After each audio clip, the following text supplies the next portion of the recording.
Hello guys, मैं हूं अंजलि, आपके अपने चैनल कॉमर्स विद अंजलि में हाजिर हूँ फिर एक नए वीडियो के साथ। तो चलिए शुरू करते हैं। हाँ भाई, महाराष्ट्र देख के तो समझ में आ गया होगा हम क्या करने वाले हैं। हम करने वाले हैं हमारे 11th के इकोनॉमिक्स का chapter number 4, the economy of Maharashtra. ठीक है, इसमें हम करने वाले हैं हमारा एक्सरसाइज। हमने ऑलरेडी हमारा चैप्टर डिटेल में डाल दिया है। अगर आपने अब तक नहीं देखी है तो जाके आप देख सकते हैं, यहाँ आपको आई बटन पे मिल जाएगा। और आज हम करने वाले हैं हमारे एक्सरसाइज का सॉल्यूशन। तो अब अगर अब तक आपने सब्सक्राइब नहीं किया है तो चैनल को सब्सक्राइब जरूर करें और अपने दोस्तों के साथ शेयर जरूर करें, ताकि आप और आपके फ्रेंड दोनों, बाकी जितने भी आपके कॉलेज फ्रेंड्स होंगे या कॉलेज में रहने वाले लोग होंगे, उनसे आप आगे आंसर कर पाएँ और स्मार्ट बन पाएँ। तो चलिए शुरू करते हैं हमारा आज का ये एक्सरसाइज का सीरीज। सबसे पहला हमारा क्वेश्चन नंबर 1 आता है, जिसमें हमको क्या करना है, न्यू इकोनॉमिक टर्म्स हमको क्या करना है, नामकरण करना है। भैया हमको कुछ इन्फॉर्मेशन दिया होगा, उससे हमको क्या करना है, सोचना है कि वो किस बारे में बात कर रहा है। ठीक है, पहला है हमारा investment done by foreign companies in our country. अगर इन्वेस्टमेंट फॉरेन कोई कंपनी अपने कंट्री में कर रही है तो उसको क्या बोलेंगे, इन्वेस्टमेंट कर रही है, यानी क्या कर रही है, एफडीआई कर रही है, फॉरेन डायरेक्ट इन्वेस्टमेंट। तो ये हमारा फॉरेन डायरेक्ट इन्वेस्टमेंट आ गया ऑप्शन। ठीक है, program for development of small medium and micro industries, MSME, मतलब स्मॉल मीडियम माइक्रो इंटरप्राइज को कौन कौन सा प्रोग्राम है जो डेवलप करने के लिए हेल्प करता है। तो भाई ये महाराष्ट्र का प्रोग्राम है। तो Maharashtra state industrial cluster development program, correct. Next है हमारा basic requirement for facilitating production and distribution of goods and services of economic development. ऐसा कौन सा रिक्वायरमेंट है जो सबसे बेसिक है प्रोडक्शन और डिस्ट्रीब्यूशन के लिए, गुड्स और सर्विस के। बेसिक रिक्वायरमेंट इंफ्रास्ट्रक्चर, समझ में आ रहा है। तो हमारा जो इकोनॉमिक इंफ्रास्ट्रक्चर है वो क्या है, मेरा बेसिक रिक्वायरमेंट है किसके लिए, production of distribution goods and services. ठीक है, movement that promotes value of self help democracy and equality. ऐसा कौन सा मूवमेंट है जो हेल्प करता है डेमोक्रेसी को, मतलब खुद ऐसे आगे बढ़ने के लिए और इक्वालिटी के लिए। तो ये हमारा है कोऑपरेटिव मूवमेंट। ठीक है, ये क्या होता है, स्टेट स्टेट के द्वारा किया जाता है। कोई पर्टिकुलर स्टेट है, जैसे अब हम महाराष्ट्र का करें, महाराष्ट्र की बात करें, तो ये महाराष्ट्र की जो गवर्नमेंट होगी वो उसको मूव करेगी, समझ में आ रहा है। तो इसलिए क्या हो गया, कोऑपरेटिव मूवमेंट। आगे डिटेल में देखेंगे इसके बारे में। क्वेश्चन नंबर 2 है हमारा, find the odd word out. भाई देखो, अगेन एक ये 4 इंडियन में से एक चीनी को बाहर निकालो, चाइनीज को। आसान है, agriculture independence, dry farming, lack of capital, engineering. इसमें से क्या आपको लगता है कि जो नहीं है,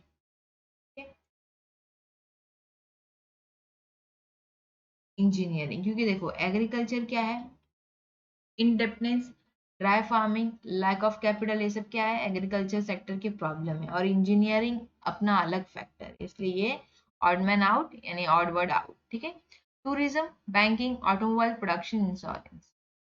अब देखो, टूरिज्म है, बैंकिंग है, ऑटोमोबाइल है, प्रोडक्शन, इंश्योरेंस। इसमें से क्या लगता है आपको बात, जो हमारा ऑटोमोबाइल का प्रोडक्शन है, टूरिज्म हुआ, बैंकिंग हुआ, इंश्योरेंस हुआ, ये सब क्या है, सर्विस है। ठीक है, और ये क्या है, ऑटोमोबाइल प्रोड्यूस कर।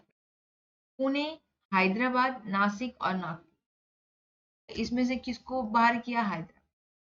ठीक है, क्योंकि ये सब सेकंड टायर के हैं और ये फर्स्ट टायर। एमटीडीसी इसमें अलग है, मैत्री, सेज, एमआईडीसी, ये सब क्या है, तो एग्रीकल्चर से रिलेटेड है। ठीक है, primary education, hospitality, higher education, skill based education. अब ये हॉस्पिटैलिटी इसमें से अलग होगी, बाकी सब एजुकेशन से रिलेटेड है। आगे बढ़ते हैं क्वेश्चन की तरफ। Identify the explain the concept from the given illustration, हमारा जिसमें पहला है, to facilitate research in robotic technology Japan has invested 1000 crore in India. भाई जापान क्या कर रहा है, इन्वेस्ट कर रहा है, यानी इन्वेस्टमेंट आया, यानी क्या कर रहा है, एफडीआई कर रहा है, फॉरेन डायरेक्ट इन्वेस्टमेंट कर रहा है। फॉरेन डायरेक्ट इन्वेस्टमेंट को हम एक्सप्लेन कर देंगे। Foreign direct investment is an investment from by an individual और फर्म इन अवर वन कंट्री, मतलब होम कंट्री से into a business into another country. ठीक है, Prajakta and her family visited the beaches during her 8 days Diwali vacation. भाई घूमने गए, मतलब tourism हो रही है, करेक्ट। टूरिज्म क्या होता है? Tourism comprise the activity of all the people travelling to and staying in places outside their usual environment for pleasure of business. मतलब अपने इन्वायरमेंट से बाहर निकल के कहीं और जाना और उस जगह को क्या करना, एंजॉय करना, अपनी खुशी के लिए घूमने जा रहे हैं, तो वो टूरिज्म हो जाएगा। ठीक है। Praveen from Latur work as a technician in the film division at Mumbai city. ये क्या हो रहा है? मुंबई सिटी में काम कर रहा है, टेक्नीशियन का काम कर रहा है। तो क्या हो रहा है भाई? हमारा एंटरटेनमेंट इंडस्ट्री है ये। ठीक है। Explanation of concept, entertainment industry is a part of tertiary sector यानी कि सर्विस सेक्टर का, which include a large number of sub industry such as television, print media, film etcetera. मतलब उसमें बहुत सारे काम है। ठीक है। Many employment opportunity are available in the entertainment industry. ठीक है। आगे बढ़ते हैं। Rani Gaur from Chandrapur work as a hostess with Mumbai Goa cruise ship. क्या कर रही है? सर्विस प्रोवाइड कर रही है। काम कहाँ करती है? मुंबई गोवा क्रूज शिप में काम, हॉस्टेस का काम करती है। तो ये क्या कर रही है? सर्विस प्रोवाइड कर रही है। ठीक है। तो हॉस्पिटैलिटी हो गई बराबर। ये हॉस्पिटैलिटी मतलब ये लोग क्या करते हैं? सर्विस देते हैं अपने गेस्ट को। ठीक है। The hospitality industry is broad category of field within a service sector. Service sector के अंदर क्या है हमारा? हॉस्पिटैलिटी एक बड़ा कंसेप्ट है। ठीक है। द इकोनॉमी that includes सब industry field such as airlines, ये किसके अंदर आता है? हॉस्पिटैलिटी यानी service sector. Cruise ship, hotels, restaurant, event management, ये सब क्या है? सर्विस दे रहा है। ये क्या है? बेस्ट हॉस्पिटैलिटी दे रहा है यानी अपने गेस्ट को क्या करना? सेटिस्फाई करना। यहाँ पे the hospitality industry mainly focuses on customer satisfaction. समझ में आ रहा है? अभी क्रूज शिप में वो हॉस्टेस का काम कर रही है, तो उसको ये देखना है कि उसका गेस्ट उससे किस तरीके से खुश होता है, उसको मतलब सर्व करना, पानी, खाना, हेल्प करना किसी चीज में। तो ये क्रूज शिप का हो गया। ठीक है। आगे बढ़ते हैं। क्वेश्चन नंबर 4 है डिस्टिंग्विश बिटवीन। हमको क्या करना है? डिस्टिंग्विश बिटवीन करना है। तो पहला हमारा डिस्टिंग्विश बिटवीन इकोनॉमिक इंफ्रास्ट्रक्चर और सोशल इंफ्रास्ट्रक्चर। दोनों ही क्या है? इंफ्रास्ट्रक्चर के ही पार्ट है। बस फर्क इतना है कि एक इकोनॉमिक है, एक सोशल है। एक सोसाइटी से रिलेटेड है, एक इकोनॉमिक यानी प्रोडक्शन से रिलेटेड है। तो इकोनॉमिक इंफ्रास्ट्रक्चर और सोशल इंफ्रास्ट्रक्चर। नेचर हम लिख देंगे। अच्छा, ये आपको हेडिंग लिखना जरूरी होता है कि आप किस बारे में लिख रहे हो। तो आप क्या कर सकते हो, मतलब अगर आप ऐसे लिख रहे हो तो यहाँ आप ऐसे नेचर लिख सकते हो, तो आपको दो दो बार लिखने की जरूरत नहीं पड़ेगी। यहाँ पे ऐसे मेंशन है, यहाँ आप मीनिंग लिखेंगे नेचर और फिर उसके बाद में एग्जाम्पल। पहला है हमारा nature economic infrastructure is subset of infrastructure. ये इंफ्रास्ट्रक्चर का ही पार्ट है that facilitate production and distribution of goods and services. Again ये क्या होता है? प्रोडक्शन से रिलेटेड होता है और डिस्ट्रीब्यूशन से रिलेटेड होता है गुड्स और सर्विस के। तो जो हमारा सोशल इंफ्रास्ट्रक्चर है वो डील करता है quality of life of a community यानी जो भी लोग रह रहे हैं वहाँ की लोग कैसे लाइफ जी रहे हैं, वो किसके अंदर आता है? सोशल इंफ्रास्ट्रक्चर के बारे में। अब देखो एग्जांपल देख लेते हैं। प्रोडक्शन के लिए और डिस्ट्रीब्यूशन के लिए क्या क्या चीजें जरूरत पड़ेंगी? एनर्जी, ट्रांसपोर्ट, कम्युनिकेशन, ये सब क्या है? मेरे इकोनॉमिक इंफ्रास्ट्रक्चर के अंदर आते हैं। और जैसे अब ये क्या है? Quality of life. Quality of life किससे मिलता है? एजुकेशन से मिलता है, हेल्थ सर्विस से मिलता है, रिक्रिएशनल सर्विस से मिलता है। ठीक है। ये सब क्या है? सोशल इंफ्रास्ट्रक्चर के अंदर आते हैं। नेक्स्ट है हमारा agriculture sector and service sector. Agriculture sector और सर्विस सेक्टर के बीच में क्या डिफरेंस है? देखो, एग्रीकल्चर में एग्रीकल्चर रिलेटेड जो भी एक्टिविटी होंगी, प्रोडक्शन ऑफ क्रॉप्स और उससे रिलेटेड एक्टिविटी जैसे farming, fishing etcetera activity include the primary sector. Example भी दे दिया। फिर अगेन इसका देख लेते हैं meaning. The service sector consist of all those activity that facilitates the wellbeing of people through services like transport, communication, tourism. ये सब क्या है? मेरे सर्विस सेक्टर के अंदर आता है। आगे बढ़ते हैं। टूरिज्म और हॉस्पिटैलिटी, हॉस्पिटैलिटी में दोनों में फर्क क्या है देख लेते हैं। Tourism comprises the activity of people traveling to and staying in places outside their usual environment to pleasure of business. Business purpose के लिए आ सकता है या फिर अपने pleasure के, अपनी खुशी के लिए घूमने आ सकता है। लेकिन hospitality क्या होता है? Hospitality comprises a service offered by the host to the guest. मतलब कोई एक होस्ट होता है, मतलब जो दे रहा होता है सर्विस अपने गेस्ट को with the aim of friendly reception and quality entertainment of guest. अपने गेस्ट को क्या करने के लिए? एंटरटेन करने के लिए और उसको मतलब अच्छा लगे ऐसा। ये क्या है? नैरोअर कंसेप्ट है और ये क्या है? ब्रॉडर कंसेप्ट है अपने सर्विस सेक्टर में। ठीक है। एजुकेशन एंड हेल्थ सर्विस, दोनों में क्या डिफरेंस है? भाई देखो, एजुकेशन स्कूल, कॉलेज, यूनिवर्सिटी से रिलेटेड है that provide instruction and training to the student. Health service क्या होता है? Establish such as primary health centre, hospital, medical college that provide medical facilities, hygiene, nutrition, safe drinking water. ये सब किसके अंदर आता है? Health service. Scope of health service is comparatively broader और एजुकेशन सर्विस इज कंपैरेटिवली आगे बढ़ते हैं क्वेश्चन नंबर 5 की तरफ। आंसर द फॉलोइंग, हमको क्या करना है, आंसर देना है। Explain the role of cooperative movement in Maharashtra. Maharashtra में कोऑपरेटिव मूवमेंट का क्या रोल है, ठीक है। आपको चाहिए तो आप पॉइंटर्स में भी लिख सकते हो, आपको चाहिए तो आप ऐसे भी लिख सकते हो, दोनों आंसर करेक्ट, आपको जैसे कंफर्टेबल होगा आप लिख सकते हो। कभी कभी कैसा होता है ये सब चीजों में ना पॉइंटर्स याद नहीं रहते, तो अगर आपको ये याद है कि गवर्नमेंट ने क्या क्या कोऑपरेटिव मूवमेंट किए हैं तो आप लिख सकते हो ऐसे, ठीक है। The cooperative movement is the greatest contribution given by the state of Maharashtra to the country. बहुत सारे कोऑपरेटिव मूवमेंट किया है गवर्नमेंट ने, यानी हमारे स्टेट ऑफ महाराष्ट्र की गवर्नमेंट, ठीक है। तो cooperative movement is an effective instrument in the economic development. ये क्या इफेक्टिव इंस्ट्रूमेंट है, एक मतलब हेल्पफुल चीज है इकोनॉमिक डेवलपमेंट में of rural areas and improving of socio-economic condition of people living in rural areas of Maharashtra। ये rural people के लिए ही होता है यूजुअली, ठीक है। Cooperative society encourage the value of self help, मतलब लोग खुद की ऐसे मदद करते हैं पैसे वगैरह देके, ठीक है। डेमोक्रेसी की इक्वालिटी हो गया, सोलिडारिटी अमंग द मेंबर, समझ में आ रहा है, मतलब सबको मजबूत बनाने के लिए, और सेल्फ हेल्प मतलब वो खुद सेल्फ इंडिपेंडेंट हो, particular group of people, particular village of people, particular rural area of people, ठीक है। Initially the cooperative movement in Maharashtra was confined mainly to the field of agriculture credit. पहले क्या होता था, सिर्फ और सिर्फ एग्रीकल्चर क्रेडिट के लिए फोकस करता था, अब धीरे धीरे क्या हो गया, वो अलग अलग सेक्टर में आ रहा है, agro processing, agro marketing, sugar cooperative, fisheries cooperative society, cooperative dairy society, textile housing society, consumer, मतलब धीरे धीरे क्या हो रहा है, पहले खाली एग्रीकल्चर, एग्रीकल्चर जो भी एग्रीकल्चर से रिलेटेड लोगों को क्रेडिट प्रोवाइड करते, वो लोग क्या कर पाए, अपने क्रॉप को अच्छे से उगा पाए। तो अब धीरे धीरे क्या हो रहा है, वो एग्रीकल्चर के जो अलाइड एक्टिविटी है, अदर एक्टिविटी जैसे डोरी डेयरी हो गया, फिर एग्रो मार्केटिंग हो गया, फिशरीज, ये सब में भी क्या करने लगे, हेल्प करने लगे। हाउसिंग सोसाइटी है, टेक्सटाइल, यानी अब धीरे धीरे इंडस्ट्री, फिर कंज्यूमर स्टोर्स, वेयर हाउसिंग के लिए, तो अब धीरे धीरे क्या कर रही है कोऑपरेटिव मूवमेंट, अपना अपना आगे आगे करते जा रही है, ठीक है। आगे बढ़ते हैं। Explain the detail measure taken by the government for agriculture development of Maharashtra. Maharashtra के एग्रीकल्चर डेवलपमेंट के लिए गवर्नमेंट ने क्या क्या स्कीम, क्या क्या ऐसे मेजर्स लिए हैं, देख लेते हैं। पहला है हमारा, government has open centre to distribute good quality seeds at reasonable rates. भाई ये तो सबसे ज्यादा इंपॉर्टेंट होता है, क्योंकि उन लोग को जो अच्छी सीड्स हो कम से कम दाम में मिले तो क्या कर पाएंगे, उन लोग एफोर्ड कर पाएंगे, और उसके क्या होगा, क्रॉप का प्रोडक्शन बढ़ेगा। The government has increased the number of outlets for fertilizer and pesticides distribution। भाई पेस्टिसाइड्स और जो भी फर्टिलाइजर है उसका भी यूज करें, जिससे क्या हो, क्रॉप को मतलब कीड़े ना खाए और अच्छे से वो कर पाए, ठीक है। The government has paid attention to the development of irrigation facility. सबसे इंपॉर्टेंट बात होती है भाई इरिगेशन फैसिलिटी की, इसके लिए भी क्या कर रही है गवर्नमेंट, अटेंशन दे रही है कि भाई इसका भी प्रॉब्लम सॉल्व हो। Through various scheme the government has increase the electrification of agriculture pumps and provision of electricity on demand.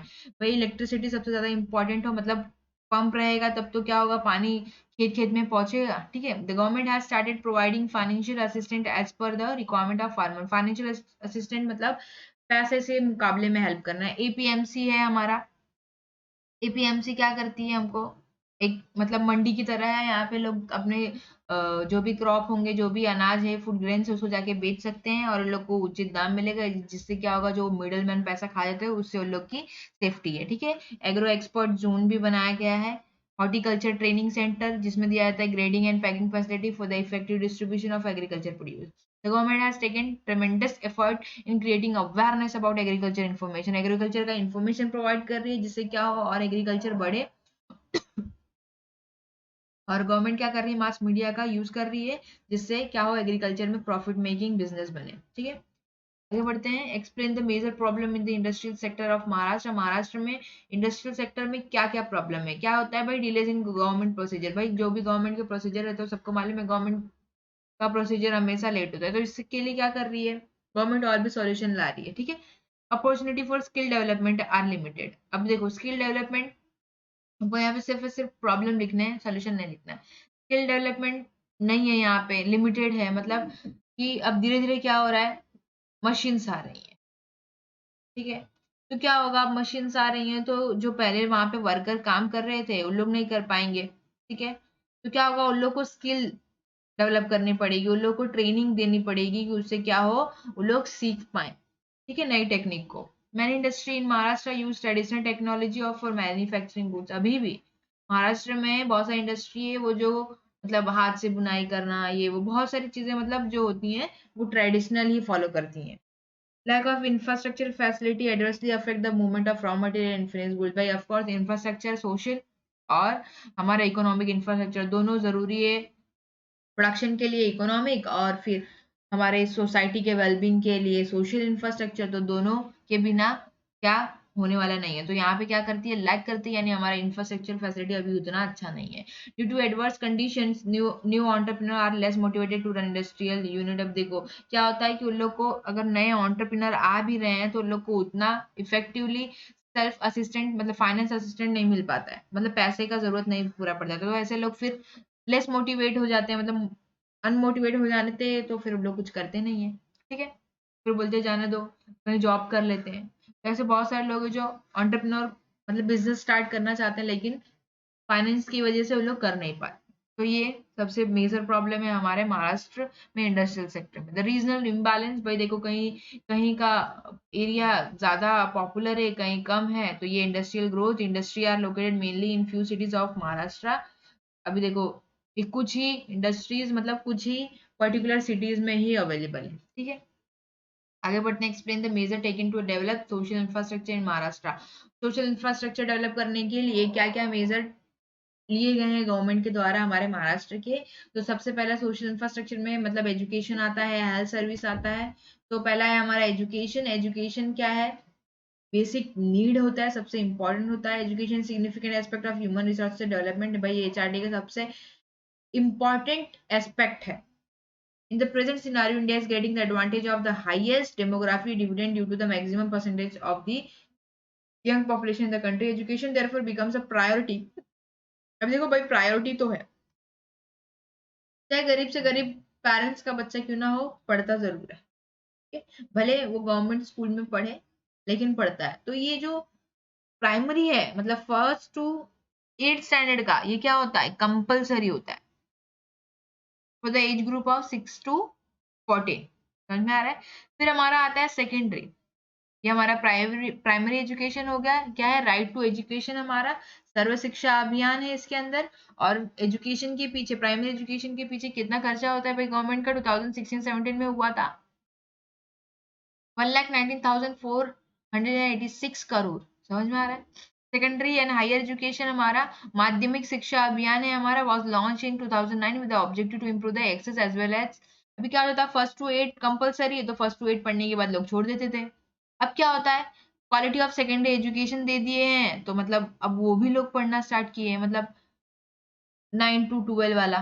ठीक है, the state government expenditure on secondary and higher secondary education is 16,089 crore. Higher education पे भाई, अब higher education के लिए देखो 22 states हैं, universities हैं। ठीक है, जैसे महाराष्ट्र का महाराष्ट्र यूनिवर्सिटी, आगे ऐसे फिर 4 university for agricultural, 1 university for health science course, 1 university for veterinary veterinary science, one of the technology and 15 other university of general courses. ऐसे बहुत सारी यूनिवर्सिटी है जो क्या करती हैं, हायर एजुकेशन को प्रमोट करती हैं। तो यूनिवर्सलाइजेशन हो रहा है। ठीक है, आगे है हमारा health service. Health service there were 1,814 primary health centre and 360 community health centre. ठीक है, स्टेट लेवल पे एज ऑन 31 मार्च 2017 में था इतना। Government of Maharashtra also emphasized on program to strengthen the health system in rural and urban areas through National Rural Health Mission and the National Urban Health Mission। मतलब क्या, ये rural के लिए और ये अर्बन के लिए। These program include health determined like sanitation, hygiene, ठीक है, nutrition, safe drinking water, the government of Maharashtra. समझ में आ रहा है। तो ये जब सारी चीजें क्या करती है गवर्नमेंट ऑफ महाराष्ट्र, दो प्रोग्राम लॉन्च किए, एक तो नेशनल रूरल हेल्थ मिशन और नेशनल अर्बन हेल्थ मिशन, जिसके अकॉर्डिंग लोग अर्बन एरिया और रूरल एरिया दोनों जगह के सैनिटेशन हाइजीन मतलब प्रॉपर साफ सफाई, हाइजीन, न्यूट्रिशन मतलब अच्छे मतलब खाना प्रॉपर खा रहे हैं कि नहीं खा रहे हैं, सेफ ड्रिंकिंग वाटर है कि नहीं है, तो ये सब चीज का ध्यान रखते हैं। ठीक है, नेक्स्ट है हमारा question number 6। Read the following passage and answer the question below. हमें करना है पैसेज को पढ़ना है और उसके बाद में जो आंसर है उसको देना है। Government of India has launch an ambitious program. Government of India क्या कर रही है, एक प्रोग्राम लॉन्च कर रही है जो भारत नेट के ऊपर है। Bharat net for rural India by keeping in mind today's modern era. अभी देखो मॉडर्न एरा हो रहा है, मतलब इंटरनेट घर घर तक पहुंचना चाहिए। समझ में आ रहा है? पहले तो वो ये था बिजली घर घर तक, अब बिजली पहुंची है तो भाई इंटरनेट भी होनी चाहिए। मॉडर्न एरा को देखते हुए मॉडर्न हो रहे हैं तो more than 1 lakh rural gram panchayat areas have been connected under Bharat net high speed broadband scheme. ठीक है, Maharashtra has become the best performing state. Maharashtra क्या है, बेस्ट परफॉर्मिंग स्टेट बन गया है भारत नेट में। और ईस्ट उत्तर प्रदेश, छत्तीसगढ़, राजस्थान, ये झारखंड, ये सब भी क्या है, बेस्ट में ही है। ठीक है, best performing state in the first phase of Bharat net broadband connection scheme. ठीक है, क्वेश्चन देख लेते हैं, why did the government of India launch the Bharat net project? क्यों उसको घर घर तक क्या पहुंचाना था भाई, इंटरनेट पहुंचाना था अकॉर्डिंग टू मॉडर्न एरा को देखते हुए। How many gram panchayat have received the internet service? भाई महाराष्ट्र है, उत्तर प्रदेश है, छत्तीसगढ़, राजस्थान, झारखंड। ठीक है, which state have been placed as the best performing state in the first phase of Bharat net? Maharashtra. ठीक है, ठीक है, how many gram panchayat have received the internet service? कितनी ग्राम पंचायत ने इंटरनेट सर्विस रिसीव किया है भाई? About 1 lakh gram panchayat area. ठीक है, मोर देन 1 लाख। ठीक है, ये हमारा आंसर हो गया। Internet has brought the world closer, express your view on it. हम आंसर हमारा लिखेंगे। पहला क्वेश्चन था कि क्या मतलब किस बारे में बात कर रहे हैं, तो the government of India launch the Bharat net project to provide internet facility to rural region of India. जो रूरल पीपल है उन लोगों को क्या देने के लिए, इंटरनेट फैसिलिटीज देने के लिए। फिर मोर देन 1 लाख, कितनी ग्राम पंचायत मतलब कितनी ऐसे रूरल एरियाज को मिला है, about more than 1 lakh gram panchayat have received the internet service. ठीक है, फिर कौन कौन से first phase of Bharat net में आए हैं बेस्ट परफॉर्मिंग में? महाराष्ट्र है, उत्तर प्रदेश है, छत्तीसगढ़ है, राजस्थान है, झारखंड है। ठीक है, नेक्स्ट है हमारा क्वेश्चन, ये internet has brought the world closer, express your view on it. अब हमको अपना व्यू बताना है। तो the internet has plays an important role in the exchange of information between people all over the world. It has help in the development of business.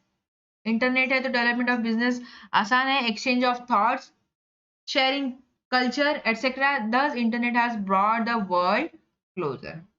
क्या करता है internet, world को क्लोजर ला रहा है, बराबर ना। इससे क्या हो रहा है, लोग अपने में क्या कर पा रहे हैं, कम्युनिकेशन कर पा रहे हैं इजी वे में। फिर क्या हो रहा है, कम्युनिकेशन होगा तो फिर बिजनेस भी अच्छे से चलेगा, तो डेवलपमेंट ऑफ बिजनेस हो जाएगा। एक्सचेंज ऑफ थॉट्स होगा, मतलब लोग बात करेंगे तो अपने थॉट्स को भी एक्सचेंज करेंगे जिससे नए नए आइडियाज आएंगे। फिर शेयरिंग ऑफ कल्चर, मतलब अपने कल्चर को क्या करेंगे, शेयर करेंगे कि भाई यहाँ का कल्चर ये है, यहाँ का कल्चर ये है। ठीक है, इसलिए क्या कहा जाता है, इंटरनेट वर्ल्ड को क्लोजर लेके आ रहा है। तो आज के लिए बस इतना ही, तब तक के लिए do like share and comment. If you enjoy the content of this video, click the subscribe button so you can receive more content like this.